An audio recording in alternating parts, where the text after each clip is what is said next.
जय गुरु जी, शुक्राना गुरु जी। मेरी प्यारी संगत जी, गुरु जी का अनंतम अनंतम शुक्राना, लख लख बार शुक्राना, हर सांस दा शुक्राना, हर चीज दा शुक्राना। संगत जी, गुरु जी की कृपा से आज शिव पुराण का छठा दिन है और कार्तिक मास की शिव पुराण में आपका तहे दिन से स्वागत है। संगत जी, शिव पुराण से हर पाप का निवारण होता है, हर दुख का निवारण होता है, हर हमारे बुरे कर्म का निवारण होता है। तो संगत जी, शिव पुराण को सुबह शाम अपने घर में जरूर सुने। आइए आज की कथा को शुरू करते हैं। पृथ्वी आदि से निर्मित देवी देवताओं के पूजन की विधि, उनके लिए नेत्रवध का विचार, पूजन के विभिन्न उपचारों का फल, विशेष मासवार तिथि एवं नक्षत्रों के योग में पूजन का विशेष फल तथा लिंग के वैज्ञानिक स्वरूप का विवेचन। ऋषियों ने कहा, साधु शिरोमणि, अब आप पार्थिव प्रतिमा की पूजा का विधान बताइए जिससे समस्त अभिष्ट वस्तुओं की प्राप्ति होती है। सूत जी बोले, महर्षियों, तुम लोगों ने बहुत उत्तम बात पूछी है। पार्थिव प्रतिमा का पूजन सदा संपूर्ण मनोरथ को देने वाला है तथा दुख का तत्काल निवारण करने वाला। मैं उसका वर्णन करता हूँ, तुम लोग उसको ध्यान देकर सुनो। पृथ्वी आदि की बनी हुई देवी प्रतिमाओं की पूजा इस भूतल पर अभिष्टदायक मानी गई है। निश्चय ही इसमें पुरुषों का और स्त्रियों का भी अधिकार है। नदी, पोखरे अथवा कुएं में प्रवेश करके पानी के भीतर से मिट्टी ले आए, फिर गंध चूर्णों के द्वारा उसका संशोधन करें और शुद्ध मंडप में रखकर उसे महीन पीसे और साने। उसके बाद हाथ से प्रतिमा बनाए और दूध से उसका सुंदर संस्कार करें। उस प्रतिमा में अंध प्रत्यंग अच्छी तरह प्रकट हुए हो तथा वह सब प्रकार के अस्त्र शस्त्रों से संपन्न बनाई गई हो।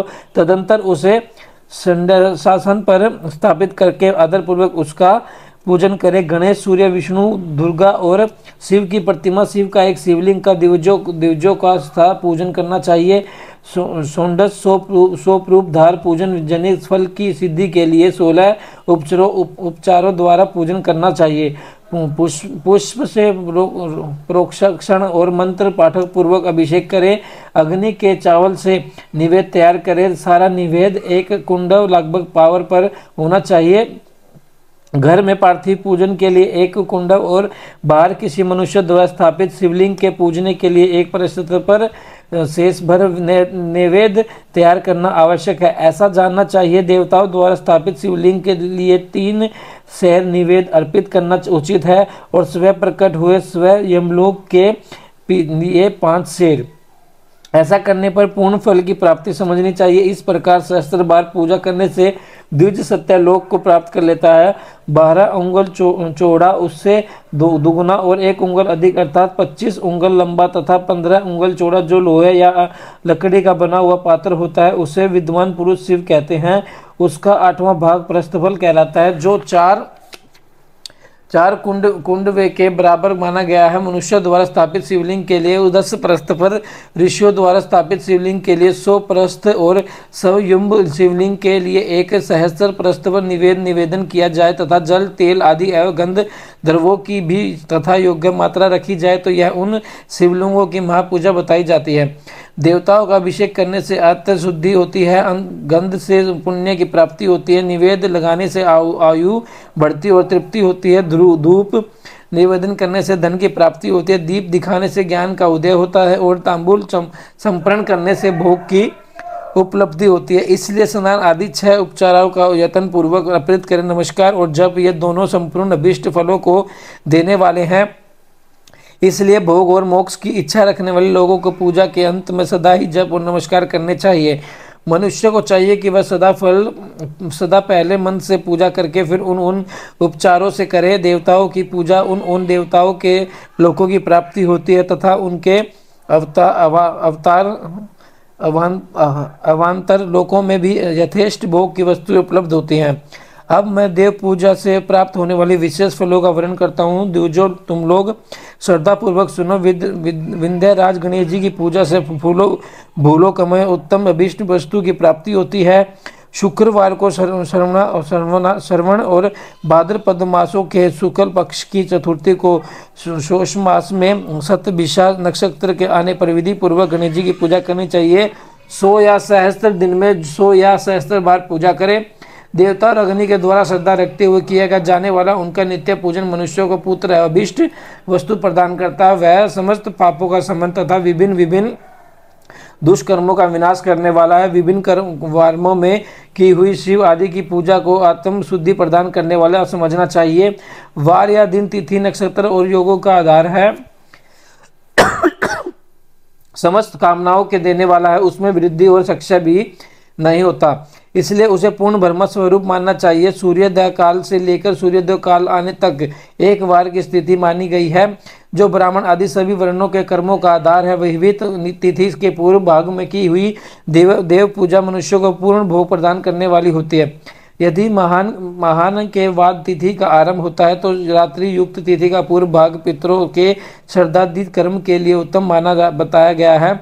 ऐसी तिथि का पर भाग ही दिन के युक्त होता है, अंत वही देव कर्म के लिए प्रशस्त माना गया है। यदि मध्य काल तक की तिथि रहे तो उद्वाशीपनी तिथि को यही देव कार्य में ग्रहण करना चाहिए। इसी तरह शुद्ध तिथि एवं नक्षत्र आदि ही देव कार्य में ग्रह होते हैं।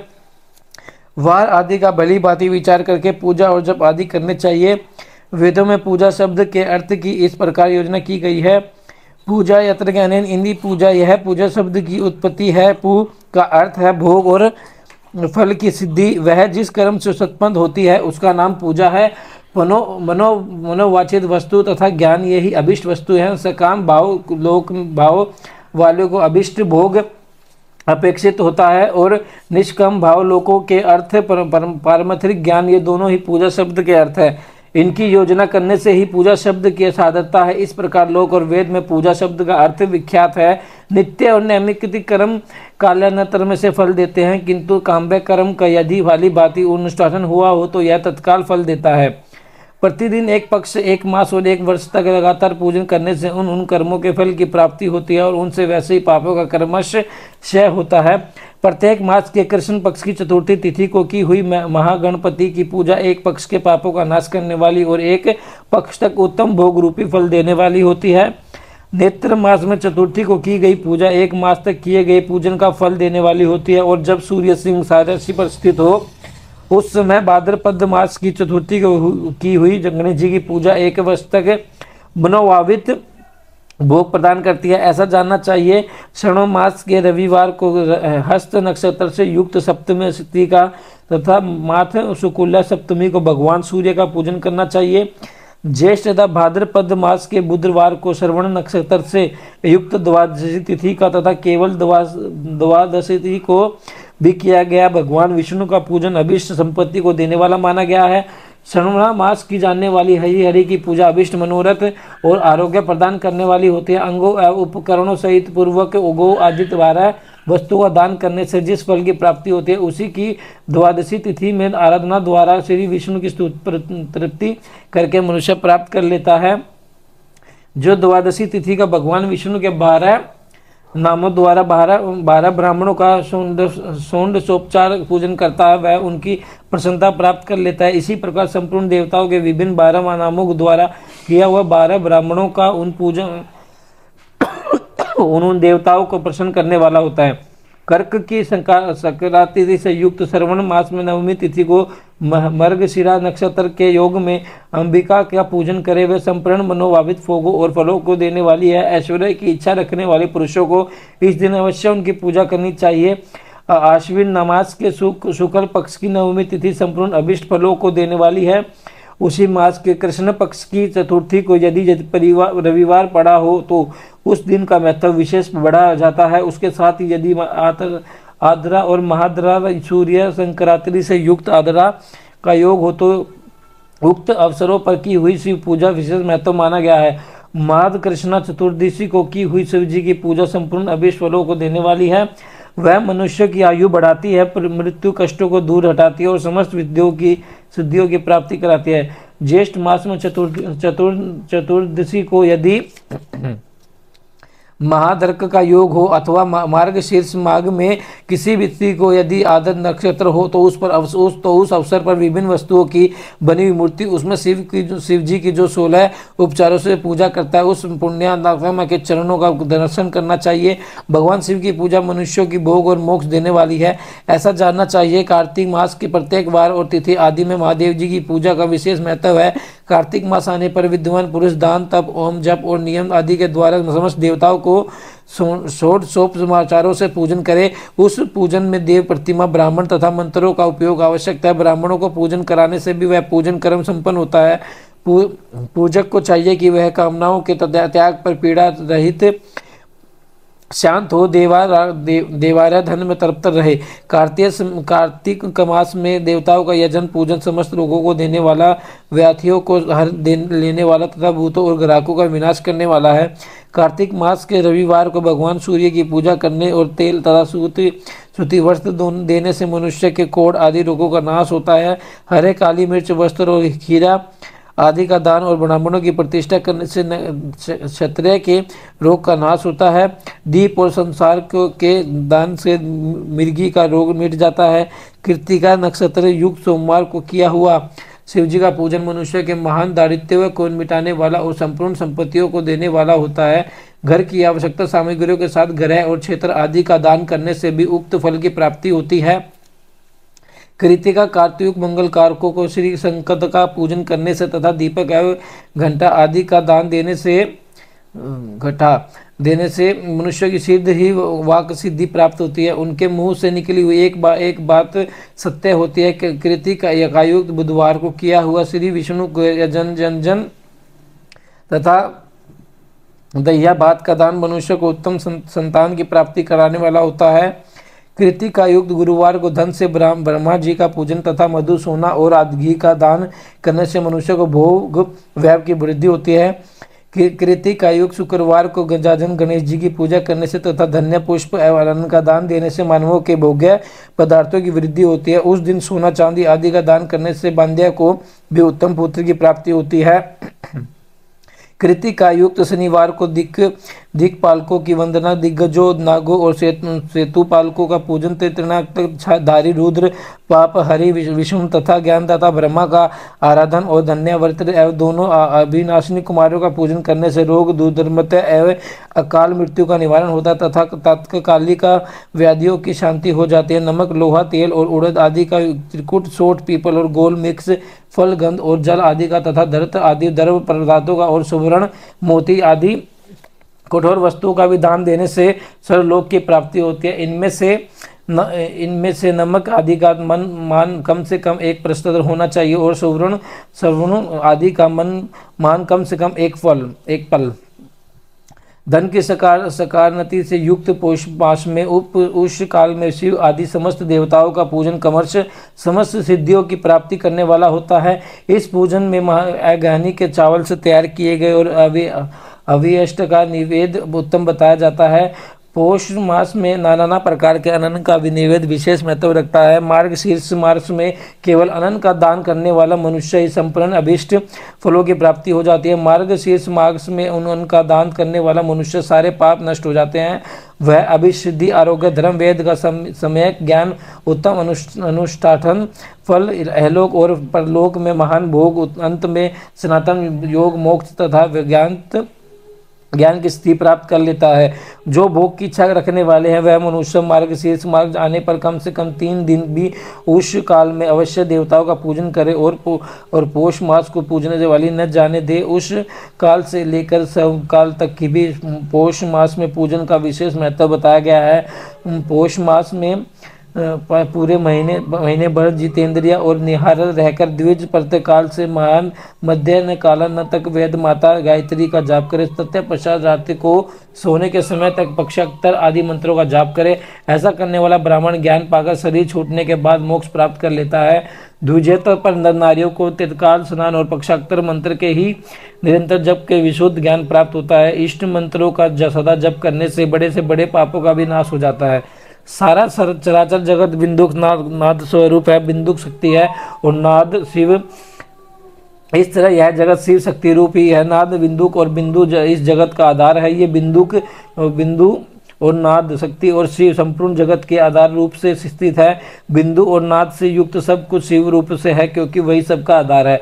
आधार में ही आयद्य का समावेश अथवा लय होता है। यही सकलीकरण है। इसी सकलीकरण की स्थिति से ही सृष्टि काल में जगत का प्रादुर्भाव होता है। इसमें संदेह नहीं है कि शिवलिंग बिंदुक नाद रूप स्वयं नाद स्वरूप है। अंत इसे जगत का कारण बताया गया जाता है। बिंदु देव और नाद शिव, इन दोनों का संयुक्त रूप शिवलिंग कहलाता है। अंत जन्म के संकट से छुटकारा पाने के लिए शिवलिंग की पूजा करनी चाहिए। बिंदु रूपा देवी उमा माता है और नाद स्वरूप भगवान शिव पिता। इन माता पिता के पूजित होने से परमानंदी की प्राप्ति होती है। अंत परम आनंद का लाभ लेने के लिए शिवलिंग का विशेष रूप से पूजन करें। देवी उमा जगत की माता है और भगवान शिव जगत के पिता।